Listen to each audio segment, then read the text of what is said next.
नेपाल किन बारम्बार लोनमा निर्भर छ? के बिना ऋण देश अघि बढ्न सक्छ?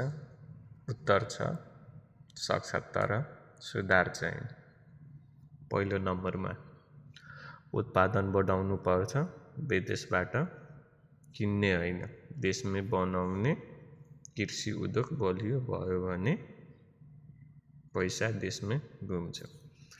दोस्रो नम्बरमा आयात घटाउनु पर्छ, खाना, लुगा, ऊर्जा सकेसम्म नेपालमै उत्पादन र विदेशमा जाने पैसा रोकिन्छ।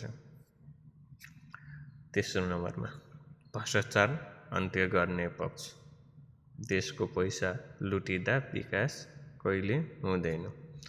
चौथोमा पर्यटन र जलविद्युत विकास, प्रकृति हाम्रो धन हो, बिजुली बेचेर पनि अरबौं कमाउन सक्छ। पाँचौँमा रेमिटान्सलाई लगानीमा बदलौ, देशबाट आएको पैसा खर्च होइन, व्यवसायमा लगानी गरौँ। अनि निष्कर्ष, ऋण होइन, सही नीति र सुधार नै नेपालको असली शक्ति हो। अब समय आएको छ आत्मनिर्भर नेपाल बनाउने।